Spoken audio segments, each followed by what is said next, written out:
नमस्कार, मैं श्वेता। बिहारी न्यूज में आपका स्वागत है। खबरों की ओर बढ़ने से पहले एक नजर डालते हैं आज की सुर्खियों पर।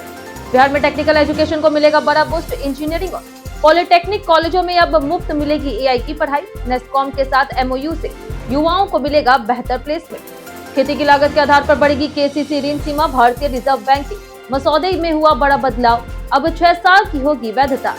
जातीय गणना विवाद के बीच सरकार का स्पष्ट रूप। राजस्व दस्तावेजों से नहीं हटेगा भूमिहार ब्राह्मण का नाम।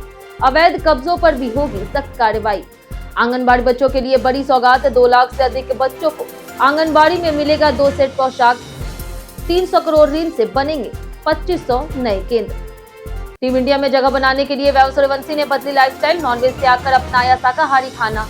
राजस्थान रॉयल्स कैंप में आईपीएल 2026 की तैयारी के बीच फिटनेस पर रहेगा फुल फोकस। चलिए नजर डालते हैं शाम तक की बड़ी खबरों की ओर विस्तार से। बिहार के इंजीनियरिंग और पॉलिटेक्निक कॉलेजों में मुफ्त मिलेगी एआई शिक्षा। बिहार सरकार ने इंजीनियरिंग और पॉलिटेक्निक कॉलेजों में आर्टिफिशियल इंटेलिजेंस की पढ़ाई निःशुल्क कराने की घोषणा की। इसके लिए नेस्कॉम के साथ एमओयू किया गया। शिक्षा मंत्री सुनील कुमार ने बताया कि राज्य शिक्षा पर कुल बजट का 20% खर्च करता है और इस साल 52,000 नए शिक्षक नियुक्त होंगे। पहली से 8वीं तक 12.5 करोड़ पुस्तकें वितरित की जाएगी। स्मार्ट क्लास की निगरानी के लिए ट्रैकर तैयार किया जाएगा। इस पहल से तकनीकी शिक्षा में सुधार, छात्रों की क्षमता वृद्धि और बेहतर प्लेसमेंट सुनिश्चित होगा, जिससे युवाओं के रोजगार के अवसर बढ़ेंगे। 52 लाख बच्चों को आंगनबाड़ी में मिलेगा 2 सेट पोशाक।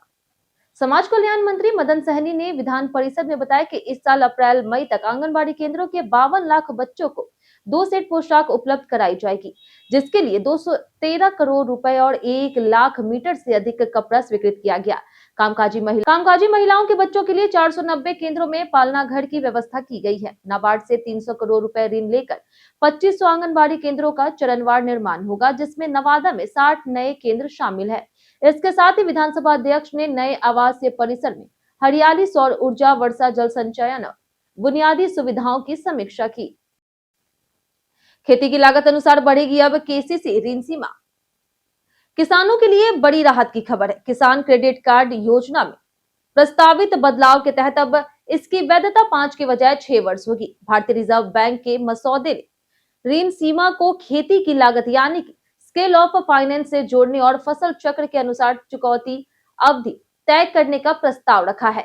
5 लाख तक ऋण पर 7% ब्याज और समय पर भुगतान पर 3% छूट जारी रहेगी।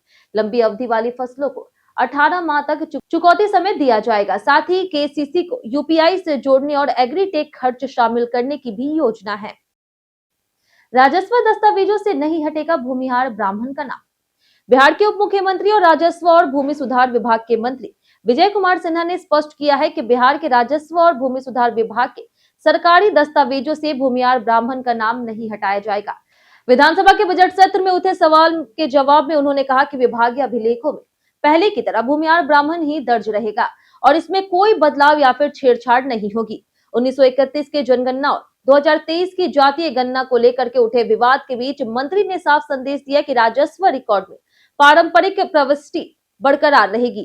साथ ही अवैध कब्जे के मामलों पर भी सख्त कार्रवाई का भरोसा दिलाया। कृषि यंत्र खरीद पर सीधे खाते में आएगी सब्सिडी। मुख्यमंत्री गन्ना यंत्रीकरण योजना के तहत कृषि यंत्र खरीदने वाले किसानों को 50 से 60% अनुदान डीबीटी के जरिए सीधे बैंक खातों में दिया जाएगा। 324 किसानों को परमिट जारी हुए और वे सुमेक पोर्टल से सूचीबद्ध विक्रेताओं से यंत्र खरीद सकते हैं। सत्यापन के बाद अनुदान भुगतान होगा। Disc, harrow, power tiller, rotavator, mini tractor समेत कई यंत्र शामिल है। वहीं एग्रीस्टेक योजना के तहत 17 फरवरी तक 45.18 लाख किसानों का निबंधन पूरा हुआ है। पीएम किसान में 85.53 लाख पंजीकृत है, पर केवल 19.68% का एग्रीस्टेक रजिस्ट्रेशन हुआ। दस्तावेज सत्यापन के लिए विभाग संयुक्त अभियान चला रहा है। जीबीबीसी 2026 में बिहार ने रचा ऐतिहासिक रिकॉर्ड। वैश्विक ग्रेट बैकयार्ड बर्ड काउंट 2026 में बिहार ने पक्षी संरक्षण के क्षेत्र में ऐतिहासिक उपलब्धि हासिल की है। 13 से 16 फरवरी तक चले अभियान में राज्य के 19 जिलों के 49 प्रतिभागियों ने 547 चेकलिस्ट अपलोड कर 235 प्रजातियां दर्ज की, जिससे बिहार देश में 20वें स्थान पर पहुंच गया।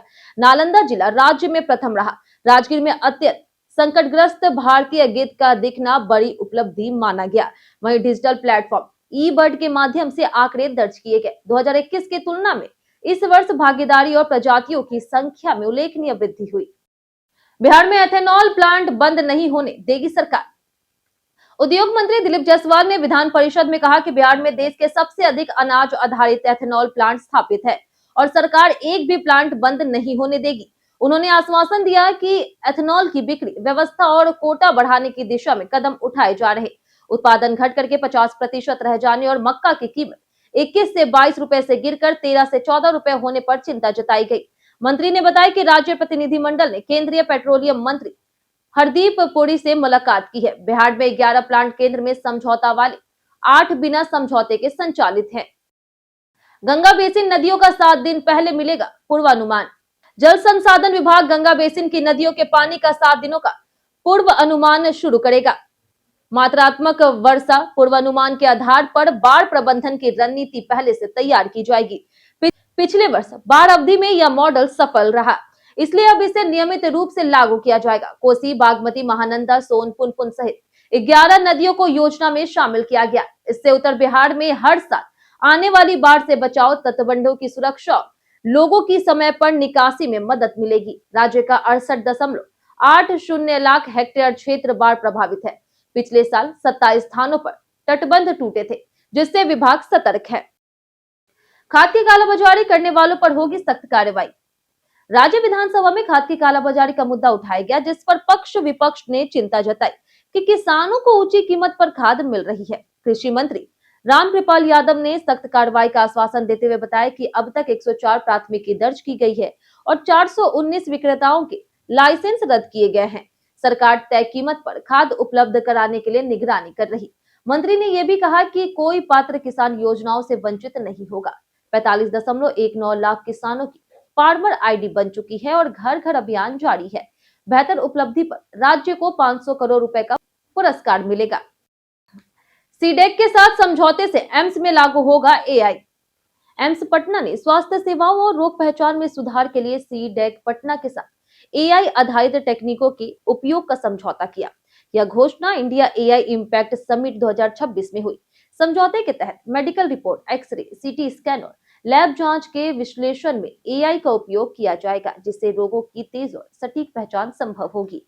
एम्स सीडेक मोहाली और नोएडा के सहयोग से एआई स्पेशल पर्पस हब स्थापित होगा, जो प्रशिक्षण, शोध और नवाचार में उत्कृष्ट केंद्र के रूप में कार्य करेगा और बिहार झारखंड के मेडिकल कॉलेजों के लिए नोडल संस्थान बनेगा। पटना नगर निगम डार्क जोन में पानी की किल्लत करेगी दूर। पटना नगर निगम ने शहर में जलापूर्ति सुधार के लिए व्यापक योजना बनाई। निगम ने डार्क जोन यानी कि लंबे समय से पानी की किल्लत वाले क्षेत्रों को चिन्हित किया है और 8 बड़ी परियोजनाओं को स्वीकृति दी है। योजना के तहत पुरानी और गायब पाइपलाइन को बदला जाएगा, नए क्षेत्रीय नेटवर्क स्थापित किए जाएंगे और घर घर कनेक्शन दिए जाएंगे। कंकड़बाग, जमुना नगर, मीठापुर और पाटलिपुत्र के वार्डों में पाइपलाइन विस्तार और मरम्मत होगी। मिट्टी धंसने जैसी संरचनात्मक समस्याओं को भी ठीक किया जाएगा। इससे गर्मियों में जल संकट कम होगा और नियमित स्वच्छ आपूर्ति सुनिश्चित होगी। पनवेल से अलीपुरद्वार अमृत भारत एक्सप्रेस से होगी लंबी यात्रा आसान। बिहार के यात्रियों के लिए खुशखबरी है। पनवेल और अलीपुरद्वार के बीच अमृत भारत एक्सप्रेस का परिचालन शुरू हो रहा। यह प्रीमियम गैर AC train DDU Pataliputra, Hajipur, Muzaffarpur, Samastipur, Khagaria और कटिहार मार्ग से होकर गुजरेगी। ट्रेन में मोबाइल चार्जिंग पोर्ट, आरामदायक सीटें, दिव्यांगजन शौचालय, फायर डिटेक्शन और बेहतर प्रकाश जैसी आधुनिक सुविधाएं हैं। पनवेल से 23 फरवरी और अलीपुरद्वार से 26 फरवरी 2026 से नियमित परिचालन होगा। यह पहल लंबी दूरी की यात्रा को आसान, सुरक्षित और आरामदायक बनाएगी। खासकर पढ़ाई, रोजगार या परिवार से मिलने के लिए बिहार वासियों के लिए लाभकारी साबित होगी। मैथिली ठाकुर ने विधानसभा में शिक्षा बजट पर दिया जोरदार भाषण। बिहार विधानसभा में बीजेपी विधायक मैथिली ठाकुर ने शिक्षा बजट पर चर्चा के दौरान जोरदार भाषण दिया। उन्होंने संस्कृत श्लोक से शुरुआत की और महिलाओं की सुरक्षा, शिक्षा और विकास पर जोर दिया। उन्होंने जंगलराज के दौर की तुलना वर्तमान विकास से की और आरोप लगाया कि उस समय सरकारी स्कूल जर्जर थे और गरीब बच्चों के लिए शिक्षा मुश्किल थी। मैथिली ठाकुर ने लालू प्रसाद यादव को धृतराष्ट्र और तेजस्वी यादव को दुर्योधन बताया। उन्होंने नीतीश कुमार के नेतृत्व और साइकिल योजना की सफलता को उजागर करते हुए कहा कि बिहार में शिक्षा की लौ हर ओर जगमगा रही है। 50,000 रिश्वत लेते डीओपी अनीता कुमारी गिरफ्तार। बिहार में भ्रष्टाचार के खिलाफ बड़ी कार्रवाई करते हुए विशेष निगरानी इकाई पटना ने नालंदा जिले में डीपीओ अनीता कुमारी को 50,000 रिश्वत लेते हुए रंगे हाथों गिरफ्तार किया। शिकायतकर्ता नागेंद्र कुमार ने आरोप लगाया था कि उन्हें निलंबन की धमकी दे करके 10 लाख रुपए की रिश्वत मांगी गई थी। प्राथमिकी जांच में आरोप सही पाए जाने पर भ्रष्टाचार निरोधक कानून के तहत मामला दर्ज कर ट्रैप बिछाया गया। पहली किस्त के रूप में 50,000 रुपए लेते ही टीम ने गिरफ्तारी कर ली। आरोपी को निगरानी न्यायालय में पेश किया जाएगा। मामले की जांच जारी है। फिटनेस के लिए वैभव ने छोड़ा पसंदीदा नॉनवेज खाना। बिहार के वैभव सूर्यवंशी ने फिटनेस को प्राथमिकता देते हुए बड़ा फैसला लिया। सीनियर टीम में जगह बनाने और 2028 टी20 वर्ल्ड कप खेलने के लक्ष्य के साथ उन्होंने मटन चिकन खाना छोड़ दिया। उनके पिता संजीव सूर्यवंशी के अनुसार बेहतर फिटनेस और प्रदर्शन के लिए वैभव अब शाकाहारी भोजन अपना चुके हैं।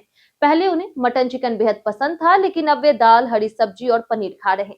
राजस्थान रॉयल्स कैंप में आईपीएल 2026 की तैयारी कर रहे वैभव का मकसद साफ है, फिट रह करके जल्द टीम इंडिया की सीनियर जर्सी पहनना। बीते दिन हमारे द्वारा पूछे गए सवाल का जवाब आप लोगों में से बहुत लोगों ने हमारे कमेंट बॉक्स सेक्शन में लिख कर दिया है।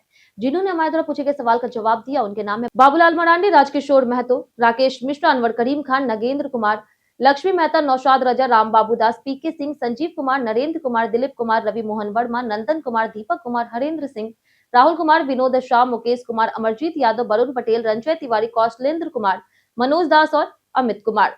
इसी के साथ बढ़ते आज के सवाल की ओर। आज का सवाल है, अगर आपको अपने क्षेत्र के लिए एक फैसला लेने का मौका मिले तो आप क्या बदलना चाहेंगे? आप अपना जवाब हमें हमारे कमेंट सेक्शन में लिखकर जरूर बताएं। आज के लिए इतना ही। बिहार की तमाम खबरों के साथ बने रहने के लिए देखते रहे बिहारी न्यूज, और साथ ही अगर आप यूट्यूब चैनल पर देख रहे हैं तो चैनल को सब्सक्राइब कर दें, और अगर आप फेसबुक पेज पर देख रहे हैं तो लाइक और फॉलो जरूर करें।